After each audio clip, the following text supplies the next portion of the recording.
What I'm going to do is just briefly give some background and perceptions, and then just go on to some examples and projects. I will give a warning on the background and perceptions because they're mine. And I know that there are good partnerships, there are exemplars, so what I'll be doing is perhaps being extreme the other way, just to perhaps cause some debate over lunchtime, because I realise we won't have time for a Q&A after this. So around the perceptions, I feel, and I said to Frida I was going to say this, perhaps to be provocative, but most of the input seems to come from an HE perspective. I mean, I was in HE for 16 years, and I never kind of had a problem with that. I set up a number of degrees with partner colleges, and it tended to be done on my terms as head of engineering at that particular university. So there's a feeling that the FE sector are done to rather than being involved at the beginning. And when you look at a lot of the partners that were actually up there before, I kind of felt, well, you know, the LSC aren't there. Well, you might say, well, why is the LSC going to be there anyway? Because it's disappearing. And that's partly the reason why I put the logo on the slide, is because I do it while I can. But, you know, whether it's the LSC, whether it's the Skills Funding Agency, for us, progression from level 3 to 4 is actually key. And, you know, I feel those partners and yourselves are key in actually making it happen. So I'm asking, you know, how is the FE sector involved in that kind of policy development? And indeed, I now struggle. Again, I didn't when I was in the university sector, even with the term HE in FE. I don't know what term we should use, but HE in FE and this level 3, level 4, it kind of seems a barrier sometimes. It's not the clear progression that perhaps we would like it to be. You know, be it employers, be it individuals. I don't think we really mind whether it's HE and FE or level 3, level 4. It's about the right innovation, it's about the right skills that are required at that time in an individual's life or for that employer or for that industry. So I tend to myself generally now talk about higher level skills, and perhaps that's more a reflection because I think, you know, approximately 30 years ago, it was almost, it's coming back again, but the apprenticeship route was very much encouraged. It was something I did at 16. A-levels was the last thing on my mind. But it was also encouraged that you could think about apprenticeship at the end of the apprenticeship as a clear route through to doing degrees. And I think we lost that during the last 20 or so years, and hopefully we will now get it back. And I'll come back to that in a moment, because I think those routes and that understanding of those clear progression is actually quite important.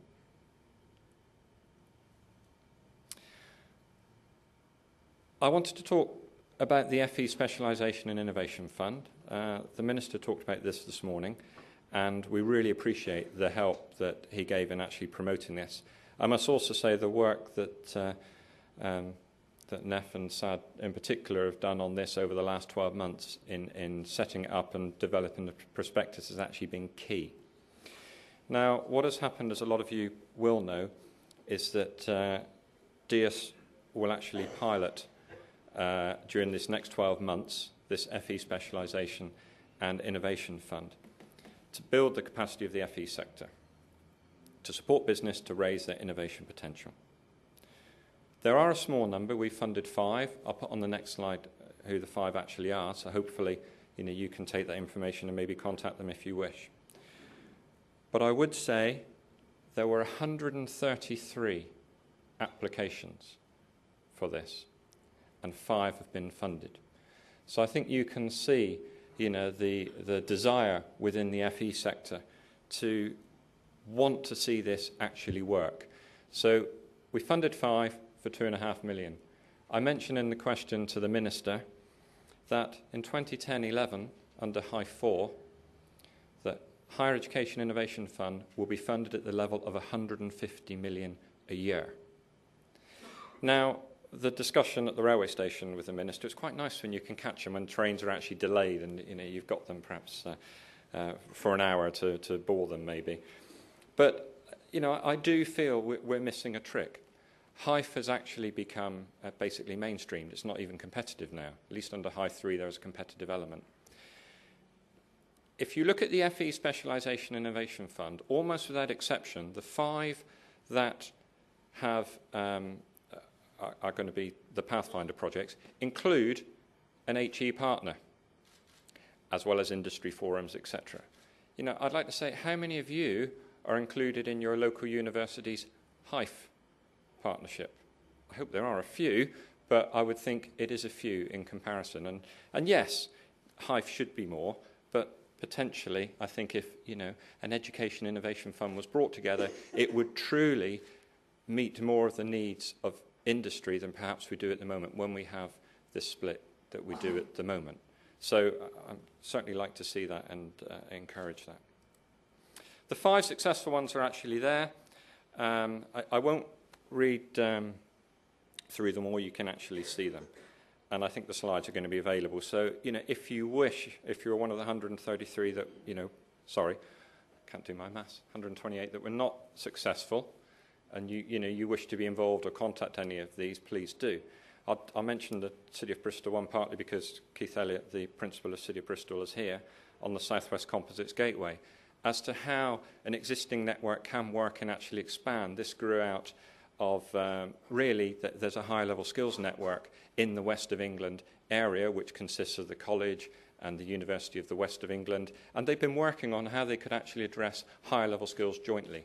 Then also working with Airbus and the Southwest Composites Forum. It might not be the correct name, but Keith will correct me later.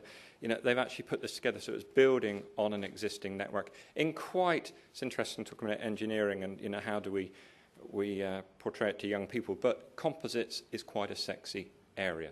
You know, young people as well can do that. If you go to Airbus, you can't help but actually be impressed when you look at composite wing frames, spans being actually manufactured. What else I wanted to talk about, and this was where, again, it really perhaps comes back to policy, and I was saying, you know, where do we sit in this? Well, in the Southwest, we've actually gone to work with HEFGE, and we've created a strategic alliance in the Southwest. And what it's about doing, because I don't think we've necessarily done it that well, but closer partnerships in working between the two new agencies and looking at shared areas of interest, and I really hope this goes on to the Skills Funding Agency and YPLA as well. And it's actually resulted in 2 colleges in Devon that, as part of the capital build that the LSC has actually been doing, HEFGE have actually come in, and with the RDA, with the Southwest Regional Development Agency as well, in creating 2 innovation centres, which really comes back to this natural, seamless progression from levels 1, 2, 3, 4, and for industry to actually come in and see that as well. So we've actually worked with HEFGE. I'm not saying that's unique, but in actually setting up this Southwest Strategic Alliance with HEFGE, I think is actually unique. And, you know, that is something that we could actually take forward. And that knowledge sharing and liaison and information exchange has actually been key, because it's interesting to hear the Minister say that, you know, we're going to simplify the funding models. Well, I'm not quite sure how working with potentially with 3 agencies and local authorities and HEFGE, etc., is going to do that. But if they all work together, we have to make that work, and I'm sure we will. I won't go through those, that's just more. So the other thing I just want to mention as well is around something, again, we funded in the Southwest, the Devon and Cornwall Learning Skills Council, called the Advance Project, which was around the apparent poor progression rate of advanced apprenticeships into HE, and that there's a lack of data relating to this careers progression. And what we wanted to look at was the demand for level 4 provision amongst advanced apprenticeships. Now, this may or may not surprise you, but in 05-06, only 0.55% of advanced apprenticeships progressed into HE in Devon and Cornwall. You know, less than 0.5%. What a resource that's actually being missed. Where's the IAG, etc., to be given from them? When we did exit interviews with advanced apprenticeships, 40% want to go into higher learning within 3 years of graduating, I should say. Now, this is where, if we're truly going to look at HE and FE and go into a higher level, we have to be looking at this pool, and we have to create seamless progression routes actually for those people, where we plan we don't stop at level 3 and think about level 4 afterwards. We truly have a seamless progression routes through for all when they actually start an apprenticeship. Because if you look at the HE targets, they're going to have to come from routes such as this. And if we look at the apprenticeship targets that we're going to have to meet, or the National Apprenticeship Service is going to be instrumental rather than the LSC, then we're going to have a lot of these actually coming out. So there's a lot of evidence there to confirm that. Right. I won't go through the business case because of the time. So I feel, really, if you look at taking FE to a higher level and the role of FE in delivering higher level qualifications, I put these two words, and I think you've heard it over and over again this morning. It's around partnership and it's around innovation. And in fact, put the two together, it's around innovative partnerships that we haven't actually seen before.